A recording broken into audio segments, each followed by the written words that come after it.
नमस्कार दोस्तों, पहली बार देवी 995 चैनल में आपका स्वागत है। हाल ही में चुनाव आयोग ने बताया है कि बिहार में मतदाता सूची अप टू डेट होगी, जिसमें अभी तक 7.8 करोड़ मतदाताओं के पास वोटर लिस्ट है, जिसमें 4.9 करोड़ वैसे मतदाता हैं जो 2003 में शामिल हुए थे, लेकिन 3.8 करोड़ मतदाता 2003 से 2020 के बीच अप टू डेट हुए थे। मतदाताओं के 10 डॉक्यूमेंट में कोई अतिरिक्त देना पड़ेगा, जिसमें आधार या राशन को वैलिड नहीं माना जाएगा, तभी उसे भारत मतदाता सूची में शामिल किया जाएगा। जिसमें देश भर में राजनीतिक पकड़े हुए हैं, क्योंकि बिहार में नवंबर 2025 में बिहार विधानसभा का इलेक्शन होने वाला है। इसके बाद जून 2025 में भी कुछ राज्य असम, पश्चिम बंगाल, केरल और मिजोरम में भी चुनाव होगी, जिसमें केंद्र सरकार ने घोषणा की है कि उस राज्य में भी भारत का नागरिकता साबित करने के लिए इंडोप 2025 तक प्रैक्टिस की जाएगी, जिसमें पूरे देश में कई नई मतदाता सूची तैयार की जाएगी। इसके पहले लोकसभा चुनाव 2004 के पहले अप टू डेट किया गया था। सवाल यह है कि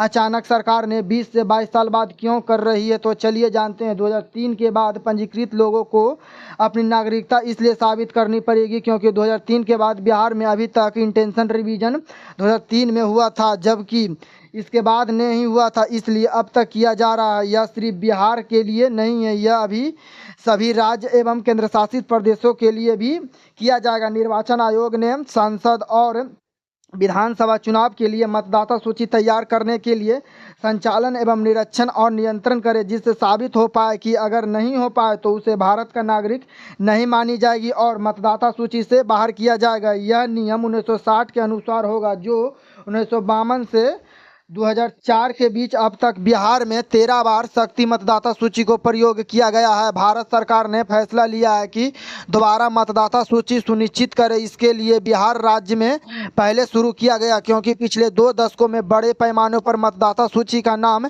जोड़ना और हटाना हर साल किया जाता है। इस 2 दशकों के बीच काफ़ी शहरी आबादी और ग्रामीण आबादी में काफ़ी बदलाव हुआ है। शहरीकरण आबादी एक स्थान से दूसरे स्थान पर लगातार 2 दशकों में पलायन किए हैं, क्योंकि बिहार में इंडस्ट्री कंपनी न होना भी एक बड़ा कारण रहा। इसके अलावा प्रत्येक 18 प्लस व्यक्ति को एक मतदाता गणना फॉर्म जमा करना होगा, जिसे कलेक्ट करने का काम बीएलओ अधिकारी करेंगे। इसके अलावा ऑनलाइन वेबसाइट में जाकर डाउनलोड या निकाल भी सकते हैं और जमा भी कर सकते हैं।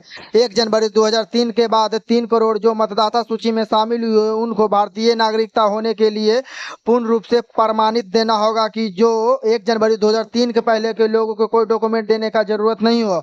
लेकिन इस फॉर्म में 2 ऑप्शन है, एक चुनना होगा, जिसमें पहला ऑप्शन 1 जनवरी 1987 के पहले, दूसरा 1 जनवरी 1987 से 2 दिसंबर 2004 के बीच होगा। जो 1 जनवरी 1987 के पहले जन्म तिथि या जन्म स्थान के अलावा दोनों में से कोई एक भर सकते हैं, लेकिन 1 जुलाई 1987 से 2 दिसंबर 2004 के बीच वाला मतदाता माता या पिता किसी एक का जन्म स्थान या प्रमाण पत्र देना होगा। यह नागरिकता अधिनियम 1955 के अनुसार तैयार किया गया है। 26 जुलाई तक बीएलओ हर घर में जाकर मतदाता का नागरिकता कंफर्म करेगा। सभी मतदाता नागरिक को दस्तावेज को दिखाना होगा जो फॉर्म भरते समय भरे थे, वह दिखाना होगा।